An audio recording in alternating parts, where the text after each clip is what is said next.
mejor dicho, la verdad es que estuve muy ocupado, no pude ver las dos películas, pero en cambio vi un documental muy interesante, dos Muy buenas. documentales cortos, pero interesantes. Uno de esos sobre el, el, bueno, la muerte de Juan Pablo I. Ah, Eh, ok, sí. que es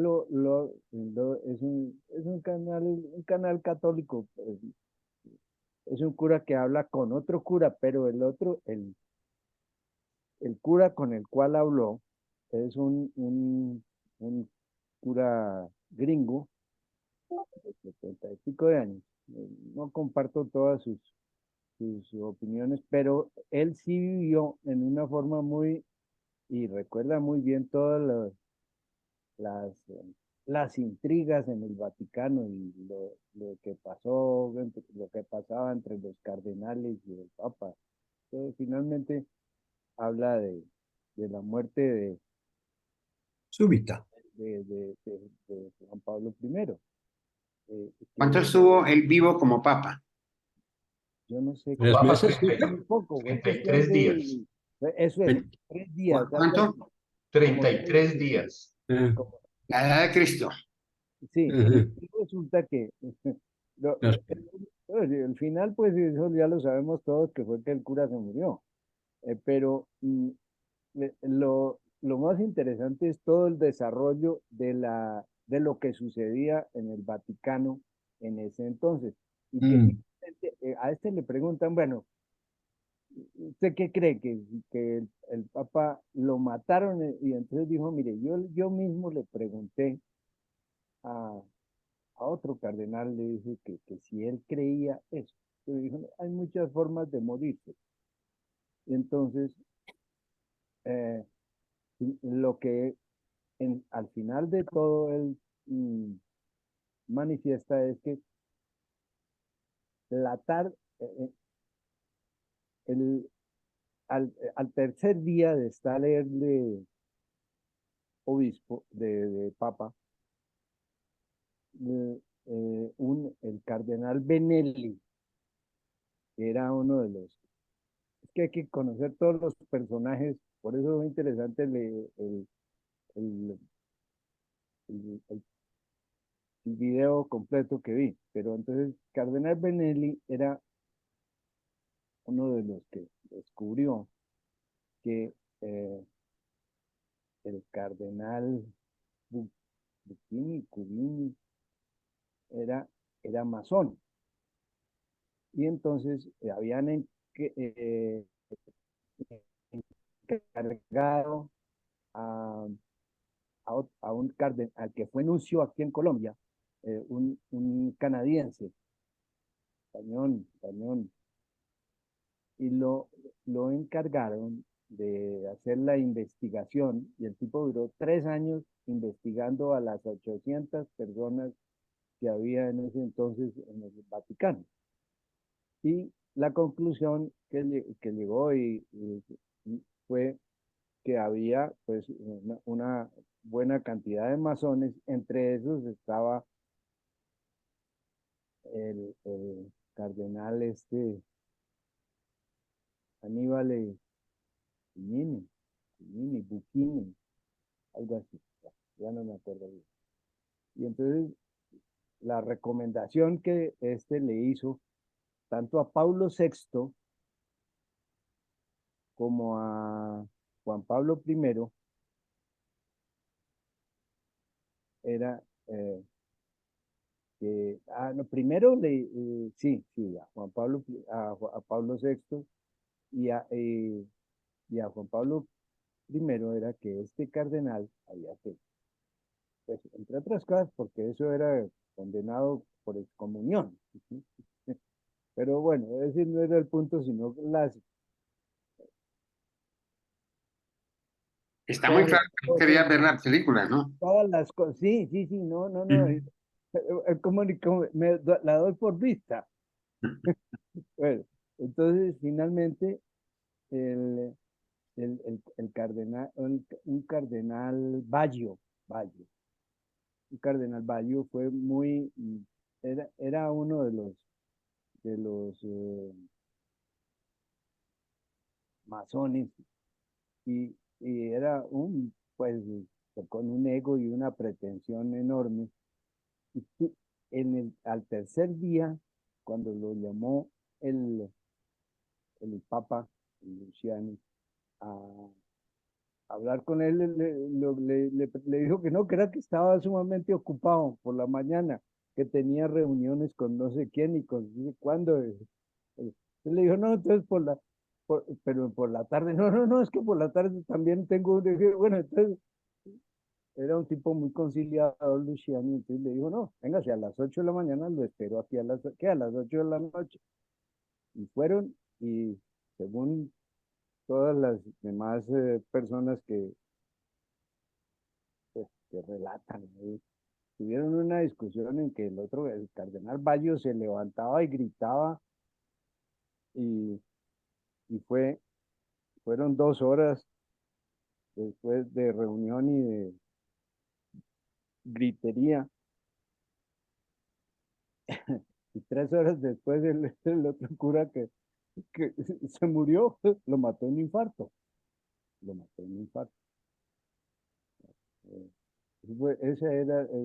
no, es muy interesante todo el desarrollo pues de la trama de cómo termina el Luciani muerto. Y Pero lo que en últimas ese caso se cerró. ¿Cuál fue la conclusión? O, pues, no, finalmente todos dijeron que era que se había muerto por un infarto, que aparentemente pues eso fue lo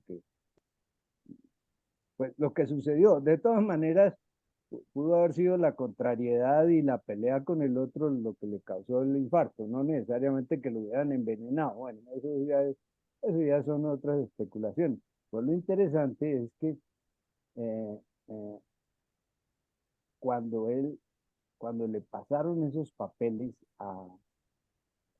eran 3 tomos de investigaciones, los que eh, habían hecho en el tiempo de Pablo VI, cuando este cardenal, que en ese entonces no era cardenal, sino obispo en, en Canadá, cuando él le pasó el resultado de sus investigaciones a Pablo VI, dice que Pablo VI se quedó mudo y finalmente dijo, no puedo, yo no puedo. Le dijo, mire, lo que hay que hacer es, a tal tiene que sacarlo de tal parte, a tal otro que es el que está nombrando obispo según su criterio y no según lo que le convenga a la iglesia, sino a su visión propia de la iglesia. Era una pelea entre modernistas y, conservadores. y conservadores. No, bueno, lo de siempre. Entonces, finalmente, Pablo VI dijo, no, yo no puedo, eso se lo dejo a mi sucesor. 3 meses después. Chao, pescado. Sí, no, es que en serio hay eh, un gran Coincidencias. relato, muy interesante, es muy interesante el relato de todo lo que pasó. Ahora visto, pues uno puede decir lo que lo mira desde la barrera, ¿no? Porque, bueno, primero ya pasó, y segundo, pues todos los cambios eh, que se han sucedido y se sucedieron y se sucederán, pues están muy relacionados con eso, con esa eterna lucha entre el, el modernismo, si se puede llamar, o progresismo, y los conservadurismos. Es interesante, muy, pero muy interesante. Y es la conversación de un cura mexicano con este eh, eh, padre Murr, que es gringo, Charles Moore, que, que, que trabaja en México. Bueno, es un tipo interesante e ilustrado, ¿no?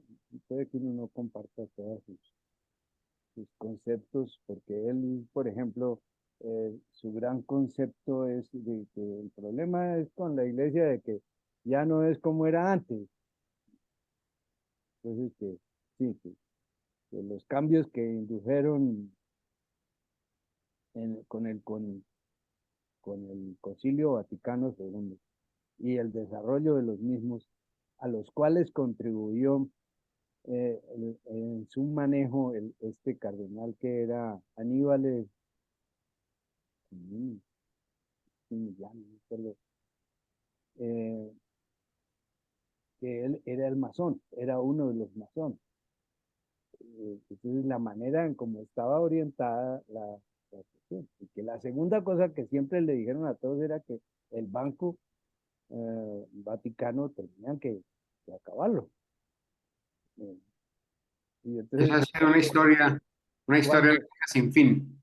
sí, claro, y entonces cuando subió Juan Pablo II, que este señor volvió a presentarle los papeles y a decirle, mire, lo que tiene es que salir de tal y de tal cardenal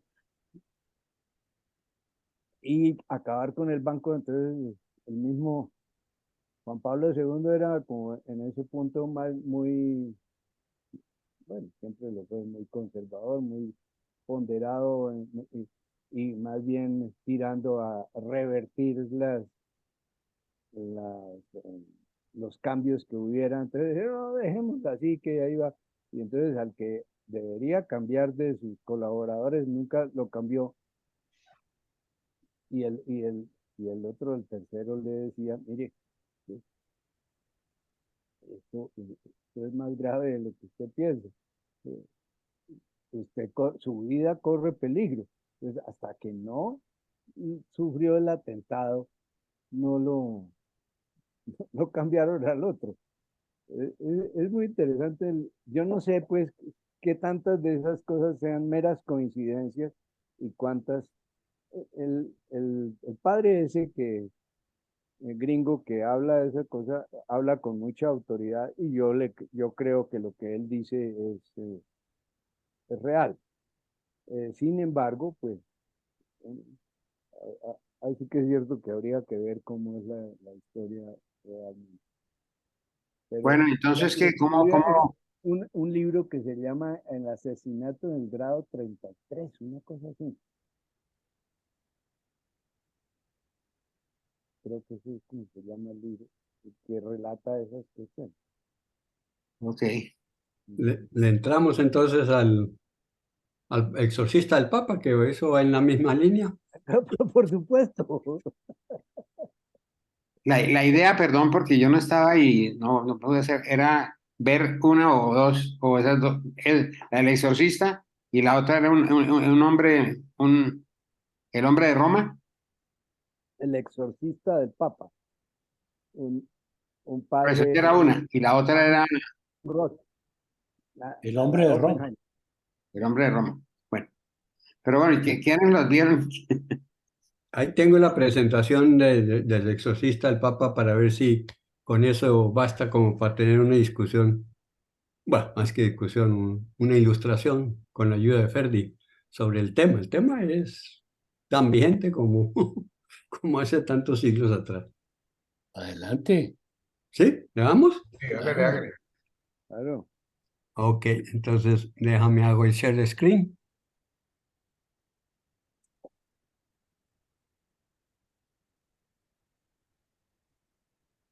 A ver, díganme si se ve.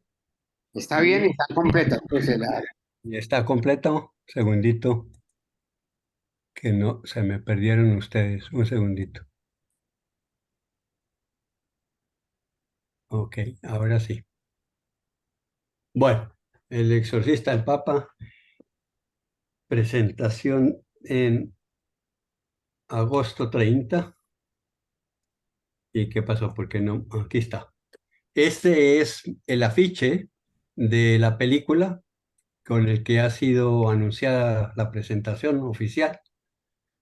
El, el personaje ahí principal es el exorcista, el actor es Crow, después aparece.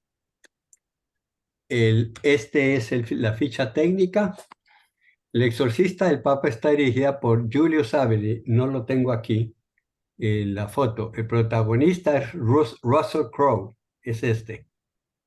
como el padre Amorth, y Franco Nero como el Papa, y Peter de Sosa es el niño poseído.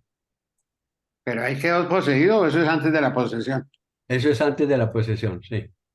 Está un poco esmazalado, pero era porque Y no, efectos ya de está, posesión. ya está en buen camino. Sí. Perfilado. El director es Giulio Saveri, guionista principal es Petroni Evan Spitolopopoulos, quién sabe cómo se pronuncia. La música es Jet Person. ¿Ah? Spiliotopoulos. Spiliotopoulos. Ok. Los actores adicionales son los siguientes. Alex Zoe, no sé por qué tiene nombres de hombre. Zoe es la madre del niño. Alexandra. Alex. Ah, no, así aparecía escrita Alex. Alexander. Puede ser canadiense porque es un nombre muy canadiense. Ok. Daniel Sobalto es el sacerdote neófito, ayudante del padre Amamorth, a quien él lo acompaña en todo el proceso y al final es partícipe del exorcismo. Cornel Brown, tiene un papel pequeño, pero es el cardenal defensor del padre Amorth en el Vaticano. Y al final queda confirmado en la posición del que lo estaba atacando al padre Amorth al principio cuando lo llamaron a cuentas a ver qué es lo que le estaba haciendo. Base histórica de la película, me parece interesante para saberlo. El Exorcista del Papa es una película de terror. Tenía que tener pues su elemento comercial, que Oye, combina elementos de verdad y ficción, inspirándose en el exorcista de la vida real, padre Gabriel Amorth. El padre murió en 2016 y dejó atrás un tesoro de relatos detallados de sus hazañas sacando al diablo de personas de todo el mundo. En 2000 le dijo al Sunday Telegraph: he realizado más de 50,000 exorcismos. A veces toma unos minutos, a veces muchas horas. Es un trabajo duro. Hay muchos grados de posesión. Al diablo no le gusta ser visto, por lo que hay personas que están poseídas que logran ocultarlo. Hay otros casos en que la persona poseída tiene un dolor físico agudo, tal agonía que no puede moverse. Más detalles del Padre Amor que son interesantes. El Padre Amor continuó en esa entrevista diciendo: tengo personas que vienen a mí que no están poseídas en absoluto. Sufren de epilepsia o esquizofrenia u otros problemas mentales. De los miles de pacientes que he visto, solo un centenar más o menos han sido verdaderamente poseídos. Y eso es muy interesante en toda la película porque lo primero que aparece es un caso en donde la posesión realmente es pura psicológica y entonces logra convencer al demonio que cree el muchacho, la persona que tiene adentro, que se pase a un cerdo que acaban de traer y lo convence psicológicamente de que, que tiene que hacer la experiencia de ver cómo se siente dentro de un cerdo. Y apenas sale y posee al cerdo, ¡pah! Le pegan un disparo al cerdo y queda el niño o el personaje queda libre de su posesión. Guión, historia de la película. Aquí hay varias partes que están muy interesantes. Si bien el film está inspirado en una persona real y su trabajo como exorcista, la película no representa ningún caso específico en el que se haya centrado el verdadero padre Gabriel Amor. Aunque los guionistas y el productor y todo sí se basaron en dos libros que él escribió antes de morir sobre sus experiencias de posesión y de cómo había hecho los exorcismos y combinaron varias de esas narraciones en un solo caso del muchacho. La sinopsis oficial de la película aclara que el exorcista, el Papa, sigue a Amorth mientras investiga la aterradora posesión de un niño y termina descubriendo una conspiración centenaria que el Vaticano ha tratado desesperadamente de mantener oculta. Ahí esa parte de la intriga es muy interesante. Después vemos algo un poco más de qué se trata. En Castilla, estamos hablando de España, se encuentra una abadía heredada por una madre y sus dos hijos, el chiquito y una hija. El Papa ordena al padre Amors, quien es el exorcista jefe del Vaticano, que vaya a investigar la posesión demoníaca de un niño de la familia. Pronto se encuentra ante un caso difícil, pues el muchacho da muestras de estar poseído por un demonio. Amors y el padre Esquivel, el muchacho ese que es el neófito en esto, apelan a rituales en busca del poder divino. Cuando los procedimientos del exorcismo no aparecen tener efecto, el film se torna entre una lucha de Dios y el diablo. Entonces, hay ahí también otra giro que le hacen al exorcismo. El film es una versión sin mojigatería, sortea las pasiones, las transforma en sucesos de épocas vigentes, incluyendo el pecado del corrupto sacerdocio. Se abusa de la debilidad física del Papa para destruir las tradiciones y culminarán afianzando su verdad en beneficio de una probable secuela de filmes. La historia contrasta el statu quo y la renovación. El film defiende que no hay que, que no hay que tirar las tradiciones por la borda. Busca reformular algunas concepciones tradicionales rígidas respecto de lo que es considerado como posesión. El film presenta una defensa a las políticas espirituales que se deben poner a tono con los avances científicos respecto de cómo entender y manejar desórdenes mentales antes que clasificarlos como posesiones demoníacas. El bien y el mal brotan de fuentes primigenias, símbolos directos de múltiples batallas, quizás preparatorios de un futuro que anuncie una nueva saga. En el saludo de los clérigos existe el desafío. Aún quedan al final de la película 199 depósitos de ángeles malditos. Lo demoníaco está entre nosotros. ¿Continuará la historia? Es la pregunta. Contar una historia de exorcismos a través de los ojos del Vaticano, con sus intrigas y conspiraciones, es algo fresco y nuevo, comenta el productor Jeff Katz. A la gente le intriga las sociedades herméticas y mucho más una tan poderosa como el Vaticano. La gente suele sospechar de las instituciones y demás maquinaciones del poder. Eso hace que un personaje como Amorth, un rebelde, sea mucho más atractivo. La abadía lleva mucho tiempo perteneciendo a la Iglesia Católica y los sacerdotes descubren eventos que ocurrieron durante la época más oscura de la Iglesia Católica. Una época en la que se infligían castigos a las personas que no demostraban una profunda religiosidad. Algunas ideas sobre el valor del guión.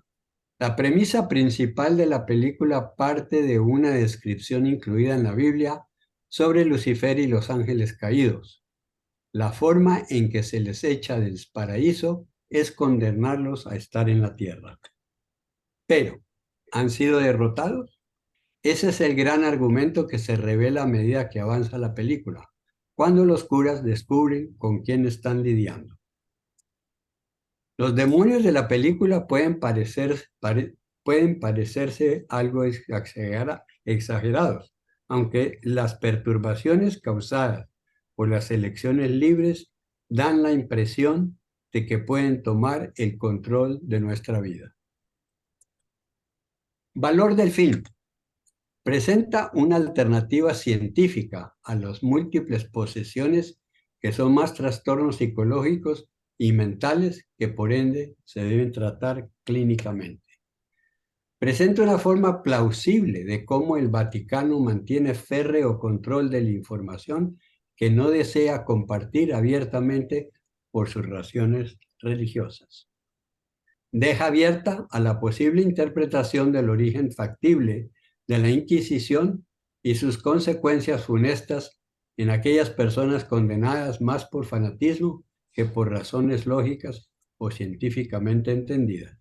Y aquí está la famosa descuartización en rueda esa y los quemados vivos de la Inquisición. Y con esto damos terminada la presentación. Muy Muy bien. bien.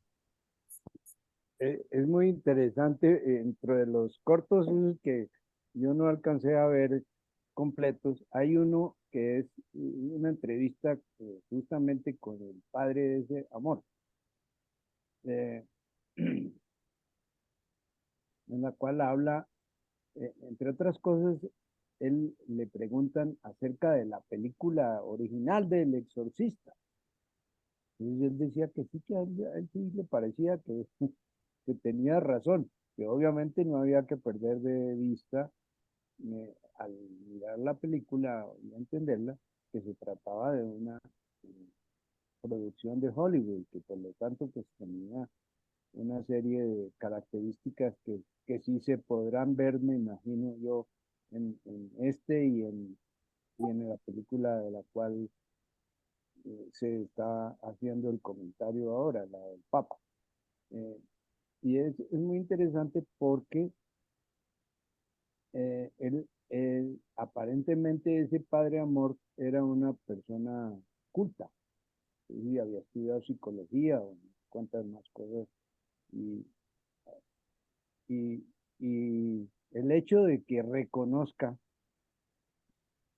que todos los miles de casos que vio fueran muy pocos los que él podía calificar como posesiones, pues sí hablan bastante bien a mi manera de ver de su comprensión del trastorno, de como se quiera llamar la posición o la condición en medio con, ¿cómo digo? En medio de un concepto inmerso en unas circunstancias muy especiales que son las de hoy y que finalmente la concepción del mundo hoy es bien distinta de la de hace 20 años, por no decir más. Bueno, Bueno, Pero ¿quién más vio? ¿Tú viste la película, Reinaldo? sí, sí, claro. y Reinaldo sí, pues, Qué interesante. No, pues yo quisiera oír las opiniones personales de quienes vieron la película. Bueno, muy interesante todo el análisis, porque me parece que es bien, pero ¿quiénes vieron la película fuera de Reinaldo? bien. ¿No? Se la recomiendo, está en YouTube en español. No, no, Lo de vi acuerdo, pero y les mandé a quien pude, le mandé el anuncio. El vínculo, está la película en español en YouTube. Qué Parece bueno. que sí. Sí, sí, y eso sí me gustaría, pero por lo menos sacar el tiempo para verla en varias sesiones, ¿no? Cuando no sean en un solo tirón. Y no antes de dormir porque no vas a tener pesadillas. Bueno, pero ¿por qué no aprovechamos este momento para sacarle el jugo a la presencia de Fernan? A Ferdi, porque realmente lo que plantea la pregunta es el gran interrogante. ¿Es posible realmente que exista una posesión demoníaca con lo que eso presupone o no? Porque me parece que lo que sí presupone para haber posesión demoníaca es aceptar, creer y aceptar que de hecho lo que vaya a llamarse diablo o Satanás o quien sea, tiene existencia terrenal y capacidad de realmente poseer al individuo. ¿Eso ha variado? ¿Eso todavía es creencia dentro de la iglesia de que es factible, de que eso ocurra?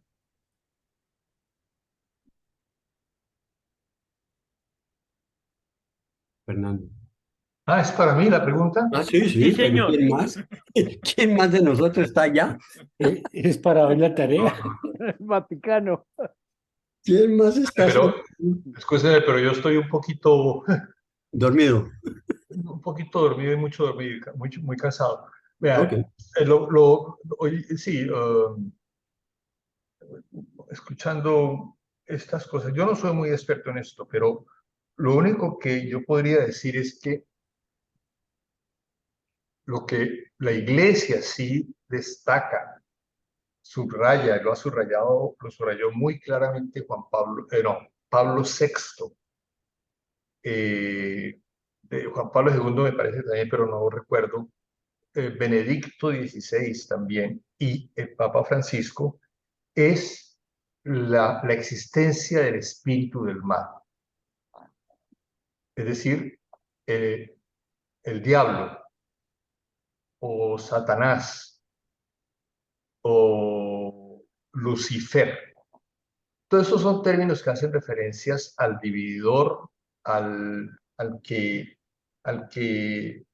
rompe una realidad o al espíritu que destruye en alguna manera la realidad, eh, eh, dijéramos, espiritual. Es un hecho que el espíritu del mal existe, es decir, el mal en muchísimas formas, en variadas manifestaciones, ¿no? Ahora, en realidad, ¿qué es la posesión? Si podemos hablar en positivo, podríamos empezar diciendo, ¿estamos poseídos por un espíritu bueno? Tenemos una posesión de algo que es bondad, que es amor, que es justicia, que es unidad, que es donación, que es capacidad de sacrificio. Hay un espíritu que nos mueve en esas direcciones y me parece que es lo fundamental, ¿no es cierto? Porque si nos quedamos solo que existe un espíritu malo que nos invade, pues sí, sí, sí. Y yo creo que vemos casos, muchos casos de gente con una manera de ser, de comportarse, de actuar, de hablar, de proceder en general, que no corresponden a, a un orden, a un orden humano, ni a un orden de construcción, de prolongación de todo lo que es en sí como la esencia humana hacia la bondad, hacia la unidad, hacia el amor, hacia eso, lo que he nombrado antes. Entonces, yo creo que existe una posesión positiva, una posesión de un espíritu positivo. Y bueno, basta que nos examinemos y yo creo que tenemos muchísimos ejemplos para decir eso, ¿no es cierto? Para afirmarlo. Pero también es verdad que el ser humano también está no solamente hecho, aunque está hecho bien, pero no solamente su tendencia es hacia el bien, sino su tendencia también es hacia lo contrario del bien. Lo llamamos hacia el mal, hacia lo no correcto, hacia lo equivocado. Y eso tiene muchísimas manifestaciones. Dijéramos que con eso podemos decir que existe la posesión también en algunas personas donde se acentúa más esa tendencia malévola, esa tendencia destructiva, esa tendencia, mm, ¿qué diría yo? Pues satánica, en definitiva, ¿verdad? ¿Es eso lo que llamamos posesión del diablo? Todos tenemos un poquito de esa posesión. Todos tenemos un poquito de esa posesión. Solo que algunas personas, como los estados también de salud mental, con lo cual a veces se confunde y hacía alusión precisamente a eso en la película, que hay que distinguir entre una posesión diabólica y una situación psicológica o patológica, ¿verdad? Entonces, hay un límite que es a veces difícil de definir. Pero todos tenemos algo de, dijéramos, de posesión del mal, ¿no? Por eso tenemos que arrepentirnos, tenemos que pedir perdón, tenemos que corregir nuestros comentarios, tenemos que corregir nuestras acciones, etc. Cuando eso es de una manera mucho más fuerte y evidente, es análogo, y subrayo esa palabra, a el que todos tenemos de músicos, poetas y locos un poco, decimos, ¿no es cierto? Y eso de locuras, pues eso, a algunos se les acentúa muchísimo más hasta que predomina quizás esa patología. Análogamente, yo creo que a nivel de la dimensión espiritual y la tendencia hacia la trascendencia que tiene el ser humano, cualquiera que sea su creencia, pues tiene también esa posibilidad de que en medio de su bondad y en medio de esa tendencia trascendente y donativa, altruista, pues aparezcan elementos de lo que podemos llamar el egoísmo o la centralidad en uno mismo, ¿no? Si eso se viene manifestado de manera muy acentuada, podríamos decir que hay una posesión del mal. Bueno, no sé si con todo esto he dicho algo claro, pero yo sí creo que haya situaciones en las que el espíritu del mal está presente. Creo que esto trasciende las culturas. Y si se va a la Biblia, dijéramos, pues es indudable que hay narraciones de esta realidad, de personas que estaban realmente poseídas de una tendencia hacia lo malo, que pues había que eliminar esa tendencia, ¿no? Quizás son esos milagros que narran de Jesús expulsando demonios. Y más aún, la misión que da, desde nuestro punto de vista de fe y de la catolicidad, que la misión de evangelizar, de enseñar, de proclamar el reino, va unida a la posesión de curar y de expulsar demonios. Expulsar demonios. Y termino con esto. Yo creo que a nivel del sacramento, yo no soy exorcista ni he sido, ni creo que lo seré. Y hay personas que están destinadas a que se preparen y sepan manejar pues todos estos ritos de exorcismos, etc.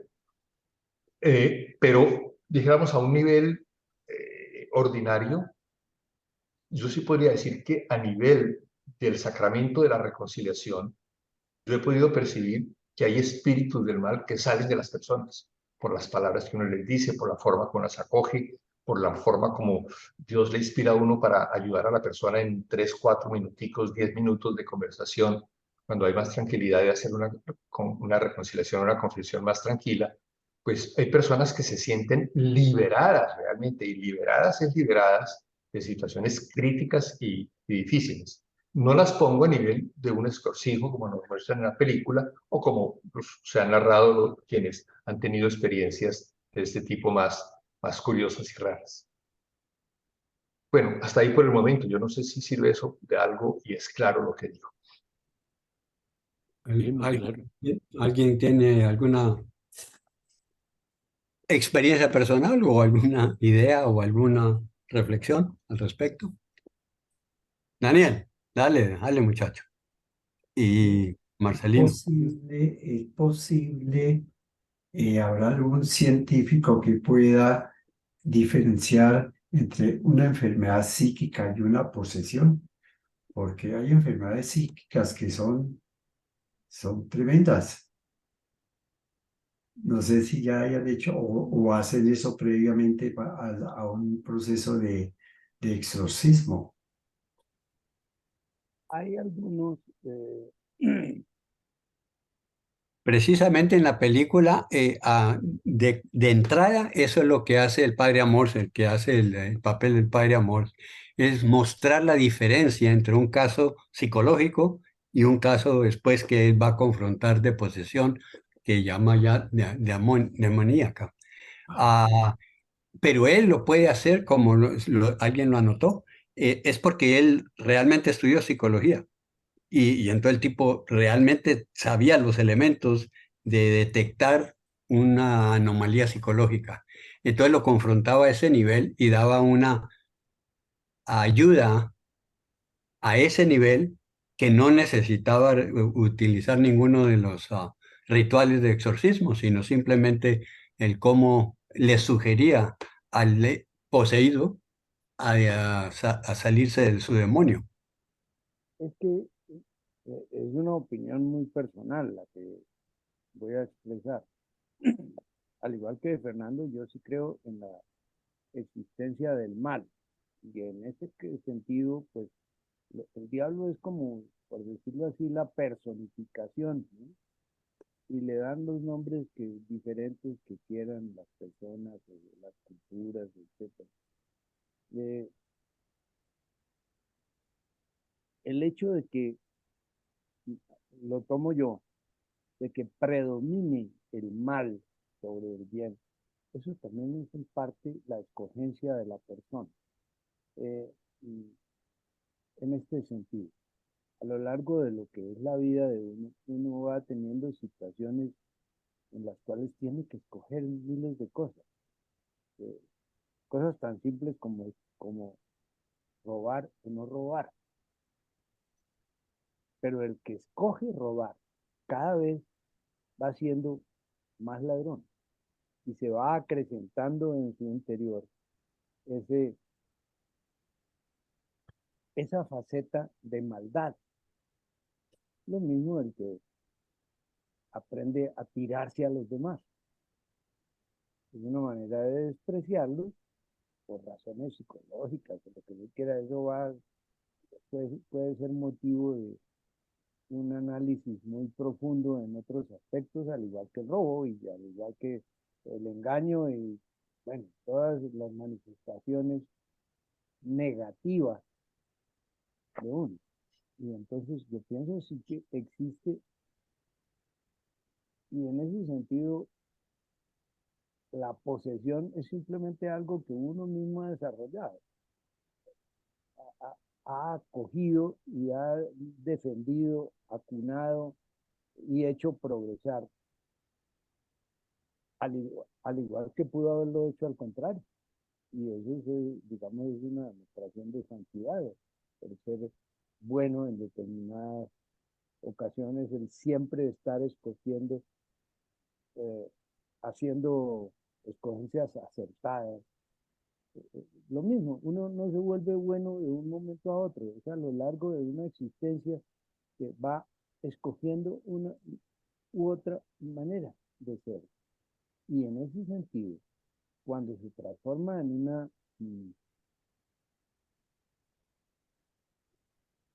alteración, si es que esa es la palabra, psicológica, eh, yo yo dudo un poco de los exorcismos, pero en cambio sí creo, por ejemplo, en la terapia psicológica, ¿no? Finalmente son rituales, el uno y la otra, y sí, la gente se puede, hay gente a la cual le sirve y hay gente a la cual no le sirve, igual que cuando uno tiene una infección y se toma un antibiótico. Puede que le sirva, puede que no le sirva, a unos les sirve y a otros no. Esa es mi posición al respecto. Me parece que, Había alzado mano Daniel, oigámoslo a Daniel, él. sí, bueno, Daniel le toca. Libera el micrófono, Daniel. Libera ese micrófono, diablo. ¿qué Saque diablos? y hablo al micrófono. Ahí está. Yo sufrí mucho de niño por estas cosas. Entonces, de mi madurez en adelante, las rechacé completamente. Y no creo en nada de eso, pero en nada, nada. Con perdón, Fernando, pues no quiero ser grosero, ni ni me considero ninguna posibilidad de negar la doctrina católica. Pero si uno tiene libre albedrío, por mí, olvídense. Ese cuento del demonio y personificar el demonio. No, esa vaina me produce a mí urticaria. Y es por eso, es porque de niño sufrí muchísimo por esas imágenes de la historia sagrada. Para bien mío, mi padre tenía una enciclopedia, perdón, una biblioteca muy buena y tenía unos libros rojos muy bonitos que se llamaban Historia, no estoy seguro si Historia del Universo o Historia del Mundo. Y el autor era César Cantú. Esos libros fueron muy famosos dentro de la gente culta de la generación de mi papá. César Cantú era, digamos, como hoy en día recurre uno a Toynbee o a cualquier otro de estos historiadores nuevos que hay, ¿sí? Era mexicano. Exacto. A mí tenía grabados del famosísimo, Doré, ¿cómo se llama? de Doré. De Doré, los famosísimos grabados de Doré, que hoy para mí son hermosísimos, pero que me producen risa, ¿no? Yo tengo la Divina Comedia ilustrada por Doré y es una belleza de libro y lo adoro y es un tesoro en mi biblioteca. Pero en mi infancia sufrí tanto ver los, ¿cómo se llama? El purgatorio y las Los almas del condenados. purgatorio y los círculos del infierno. No, qué cosa tan horrible.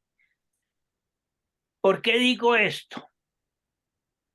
Porque después cuando uno madura ya se da cuenta de que la vida pues tiene tantas vértices, tantos ángulos, tantas salidas, pues debe ser uno simplemente tranquilo, ¿no? Rico, ser tranquilo. O como dice Facundo Cabral, come pasto. Millones de vacas no pueden equivocarse. No existe una sola cultura. Ahora sí voy a hablar desde mi punto de vista de madurez. No existe una sola cultura que no posea, ya sea mitológicamente, artísticamente o religiosamente, los dos conceptos, Dios y el demonio. No existe.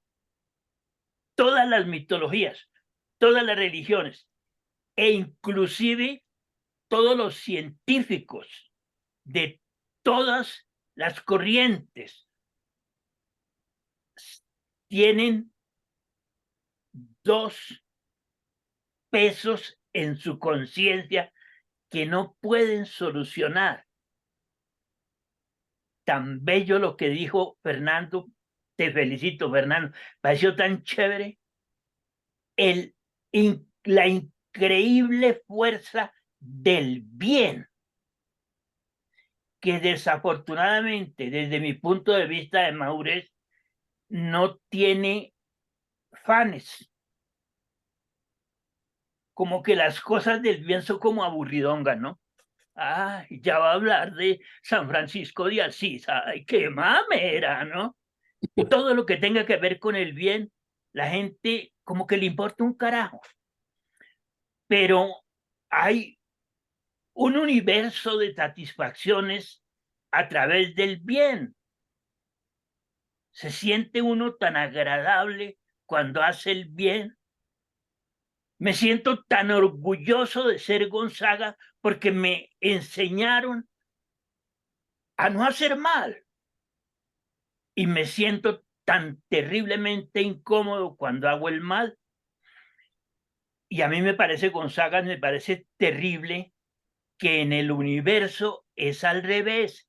A la gente la seduce el mal. Anoche me vi una película que es Ave María. Se llama, ay, se me olvidó. Es un tipo que es muy hábil para, ¿cómo se dice? Gente que está en extremos peligros o alguna cosa, sacarla de eso, ir por ella y ayudarle. Rescate, ¿Cómo? rescate. Algo así como Misión Rescate, algo así, una cosa así. Por amor de Dios, son 2 horas en que es toda la cochinada que pueda haber de personajes, los personajes más infames del mundo. Y en este momento es la película éxito de Netflix. Es lo que todo el mundo está viendo en Netflix. Y si uno miércoles, ¿por qué? ¿Por qué esa tendencia tan horrible al mal? Esa es mi primera reflexión. Gracias, Reinaldo. Chéverísimo tu resumen de la película. Yo no la pude ver por bruto, porque entendí que estaba en Netflix y estuve toda la semana buscándola en Netflix y me sales con el cuento que estás en YouTube. Bueno, Está esta en semana Netflix, pero en inglés. esta semana te prometo que la busco en YouTube. Ok. Es que Reinaldo es malo. No. Lo que dice Reinaldo es muy chévere. A mí, yo le pongo mucha atención.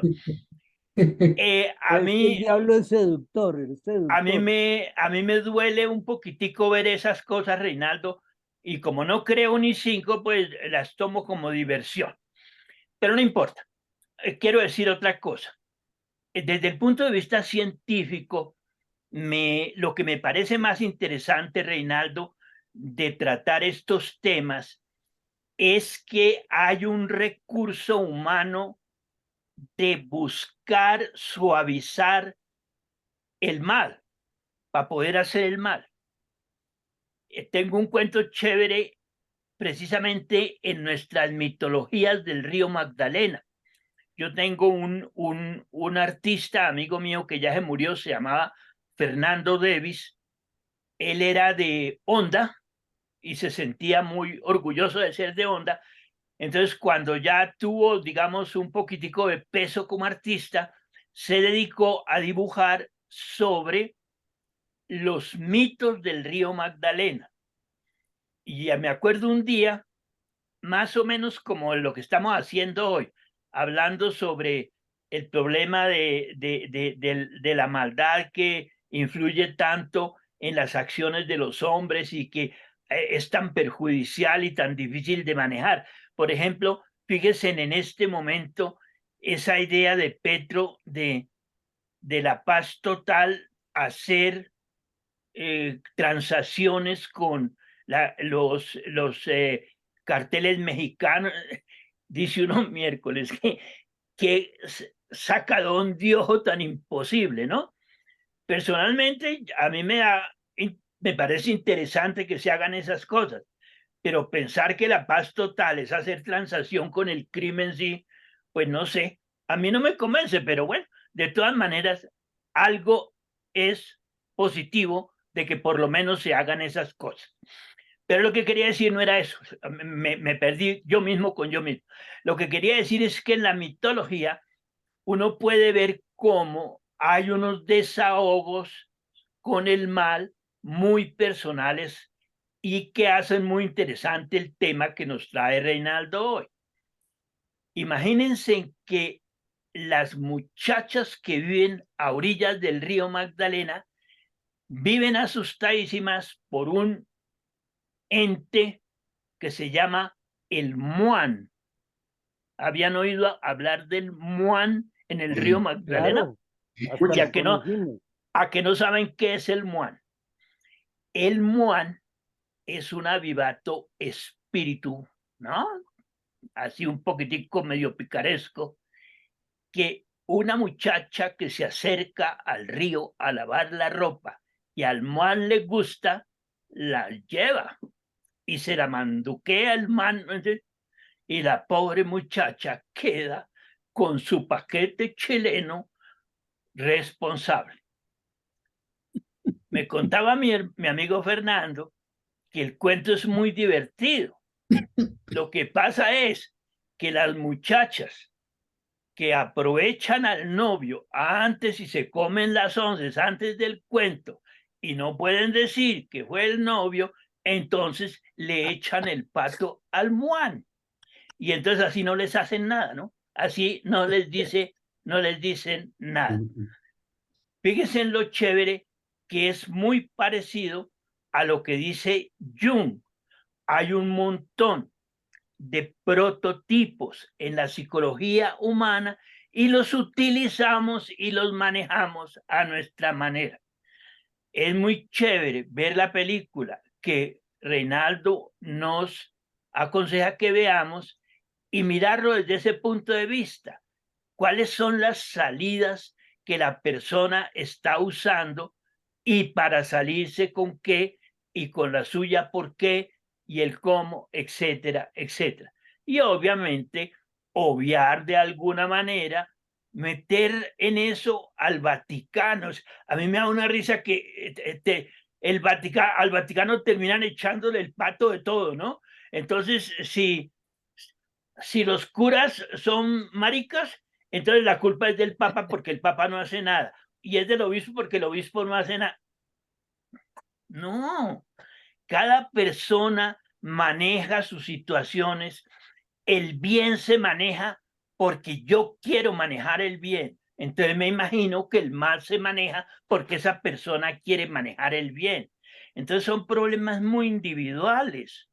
Hay que personificar, perdona la redundancia, a la persona, no personificar al mal en el diablo.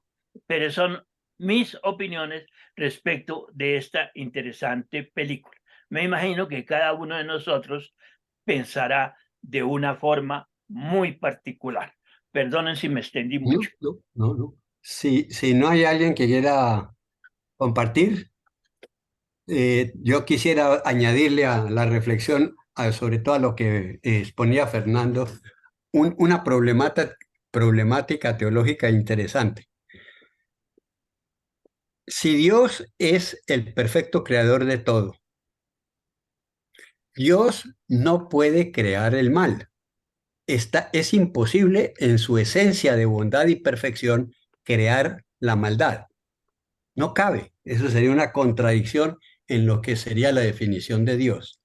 Entonces, pensar que existe una maldad, una entidad ontológica de maldad, como la de Satanás o el otro, por lo menos permite preguntarse de dónde viene ese origen de esa creencia.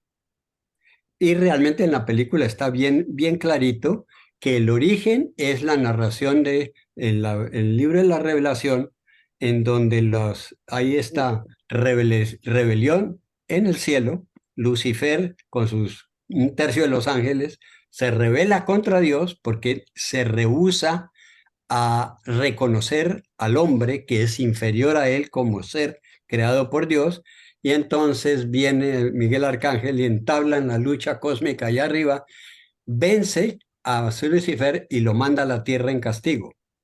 Si uno cree eso literalmente, entonces sí hay la posibilidad de decir, la maldad en la tierra se encarna en una entidad maléfica. Pero si esa no es una realidad literal de lo que pasó, sino una narración adicional que se podría interpretar en forma diferente, esta es mi interpretación, es todo ser creado por Dios racional tiene la opción de hacer decisiones racionales del bien o de aceptar o no las leyes divinas. En el caso de Lucifer fue eso, hizo una decisión racional de no aceptar a Dios y lo que le pedía a él de reconocer la magnitud de la creación del hombre. Entonces, la pregunta interesante es la siguiente: si no existe una entidad de maldad que pueda poseer, entonces ¿de dónde nace la maldad? Y ahí creo que lo que Daniel apuntaba es muy cierto y también lo que Fernando describía muy cierto.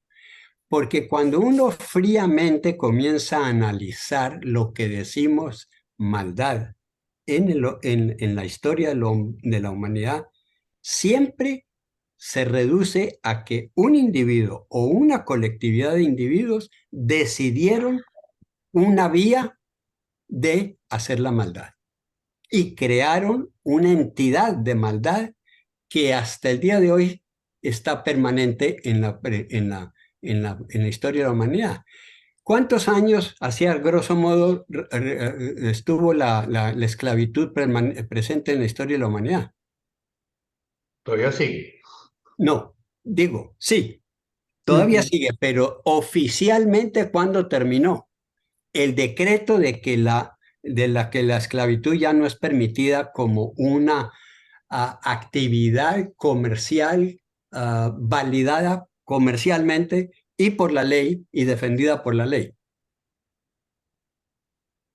La Declaración de los Derechos Humanos prohibió absolutamente que la esclavitud era una actividad humana valedera.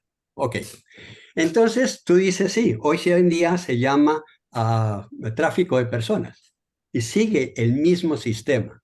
Entonces mi reflexión va a que nosotros los humanos tenemos la capacidad de crear instituciones que permanecen en el tiempo por la forma como las organizamos y siguen persistentemente creando maldad. El caso típico, ¿quién era el que anotaba lo de dialogar con los carteles de México? ¿Cuántos llevan los carteles en Colombia? Y después se pasaron a México y al resto del mundo. Más de 50, 60 años. ¿Cómo es posible que una creación humana de semejante envergadura de maldad pueda seguir existiendo? Es porque quienes están ahí adentro, y ahí sí me parece que la reflexión de Fernando es muy buena, en nosotros los hombres tenemos dos posibilidades, dos dimensiones. La puramente naturaleza primaria básica y la naturaleza espiritual. Cuando nosotros no tenemos ningún crecimiento en la parte espiritual y dejamos que la parte básica primaria sea la que se convierta en la definición de quiénes somos, el tipo va paulatinamente, ¿quién era el que decía? Va aprendiendo a robar, aprendiendo a robar, aprendiendo a robar, hasta que se convierte en un auténtico ladrón, el mejor de los mejores, y no quiere desmontarse porque ha de demostrar que él es capaz de birlarse el sistema. Entonces, termina uno haciendo estos actos de maldad individual hasta convertirse uno en esa imagen. Y ahí podemos traer a colación todos los bárbaros de la historia. Nerón, Calígula, Hitler, Stalin, Mao Zedong, todos estos monstruos de la humanidad que han creado una situación y una estructura de maldad que hasta el día de hoy permanece, porque esa estructura es tan estable que supera a los que la crearon de un comienzo. Entonces, visto desde ese punto de vista es muy interesante porque sí son dos fuerzas, definitivamente como lo describía Fernando, que están presentes, pero no es una entidad demoníaca la que realmente es la causante de las decisiones de maldad del hombre. Esas sí son individuales, completamente. Creo que tú planteas muy bien lo del libre albedrío. No, pero perdona que Fernando creo que sacó primero la mano. Claro. No, iba a decir más o menos, a ver, dos cosas. En definitiva, el problema, como lo has planteado, es cierto. Para mí el problema es, obviamente, que Dios, o el Ser Supremo, no ha creado la maldad. Creó, hizo algo que es propio de Él, es algo de Él. Ser imagen y semejanza de Él es crear el bien, crear la bondad. El punto está en que como punto coherente de esa creación en la que creemos, se nos dio la capa, sí, la gran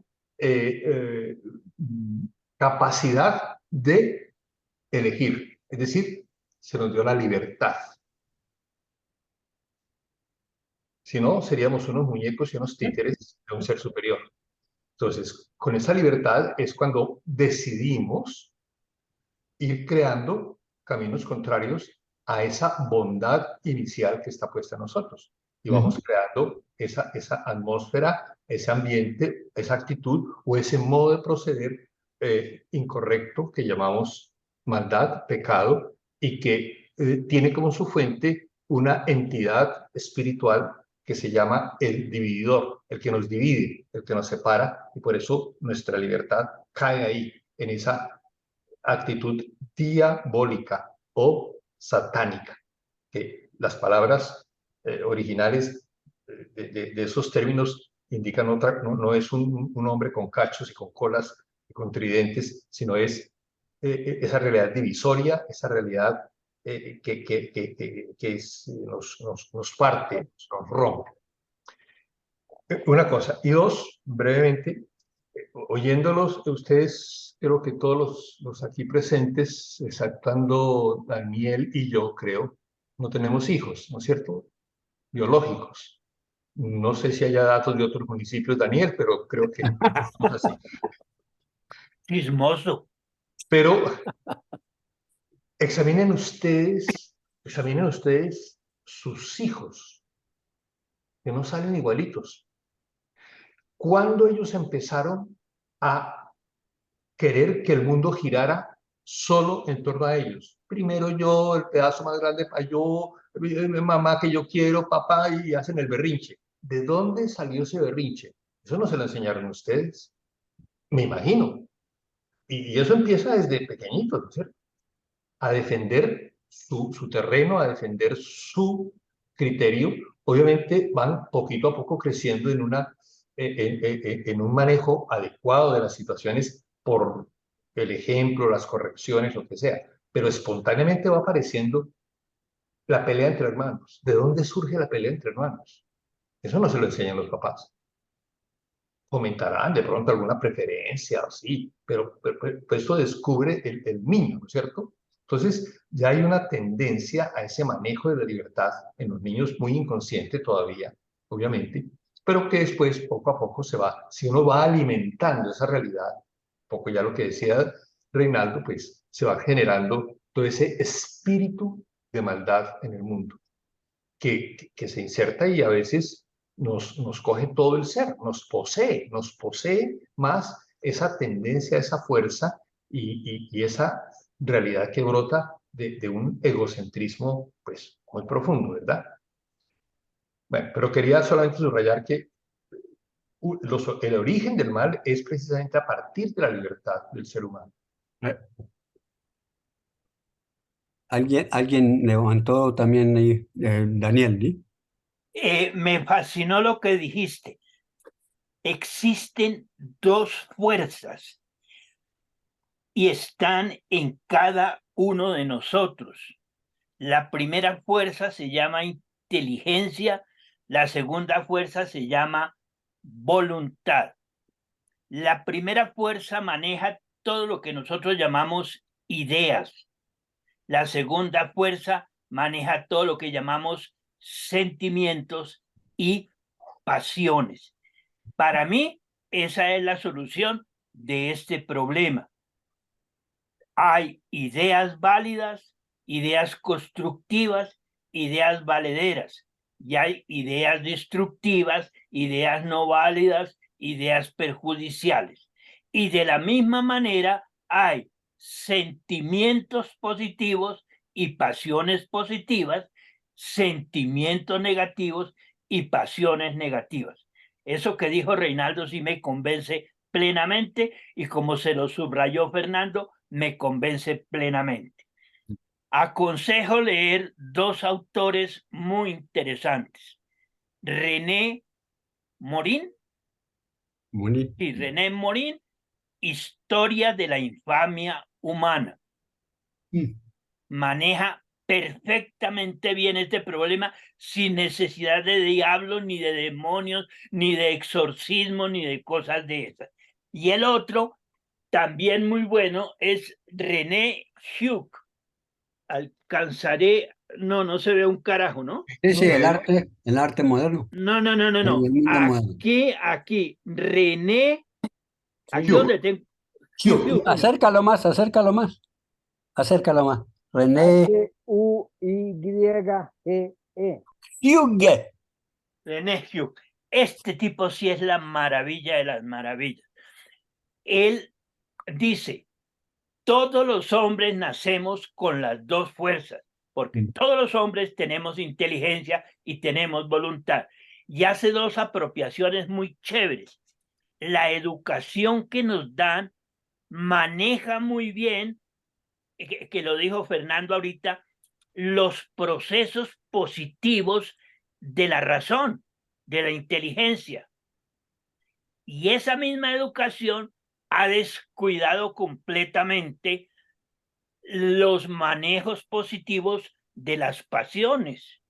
Y fíjense que la mayoría de las cosas que tenemos como problemas del mal son pasiones desbordadas, pasiones equivocadas, pasiones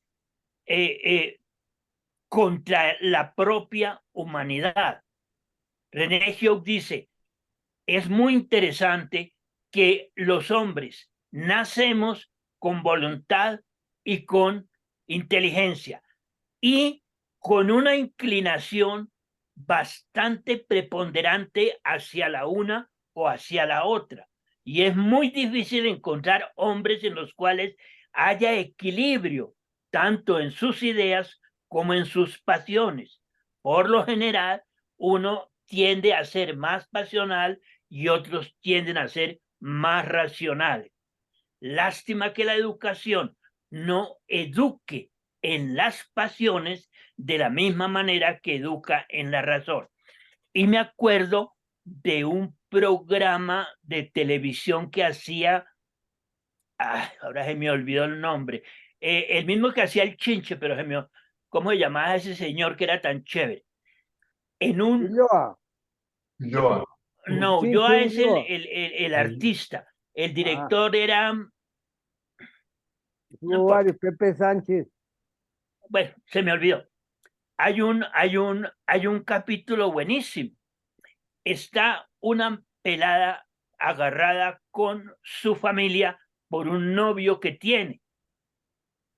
Y entonces se le arma semejante problema porque no le quieren al novio y no sé qué.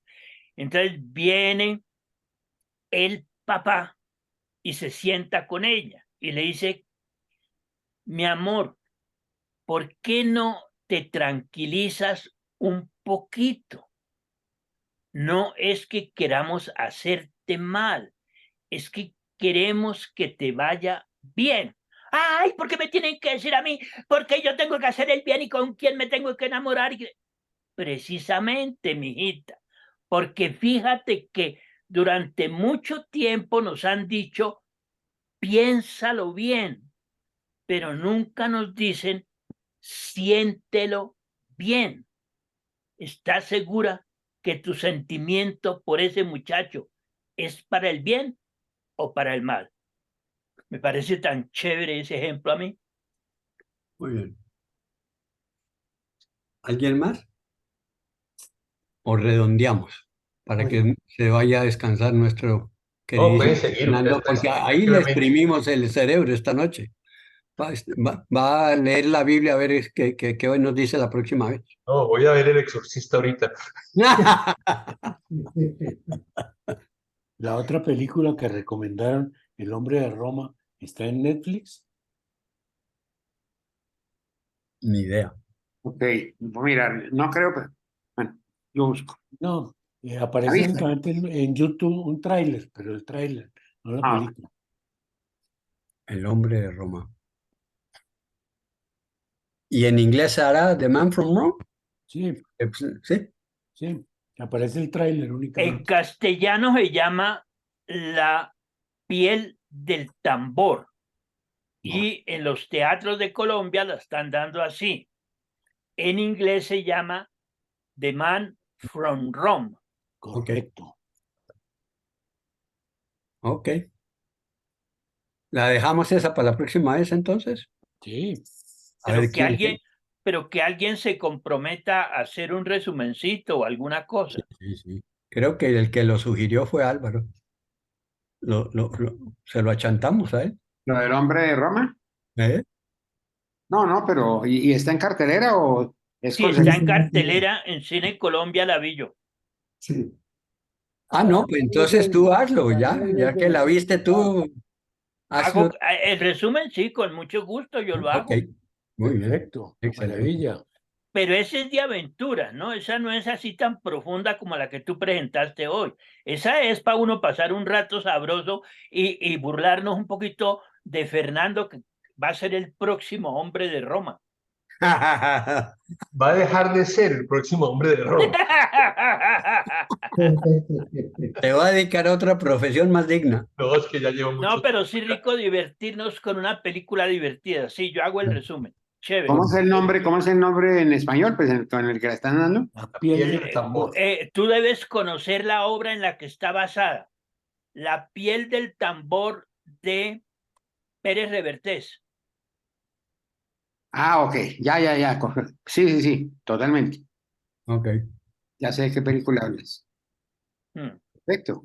listo. Entonces nos vemos la próxima semana con El hombre de Roma o La Bueno, piel del muchachos. tambor. Perfecto. Nos vemos. Hasta luego. Vete a dormir, Fernando, antes de que Bueno, te caigas voy a encima dormir. del... Chao a todos. Chao. Luego, feliz Gracias, noche. gracias. Gracias. Felicidades. Que se sueñen con el diablo.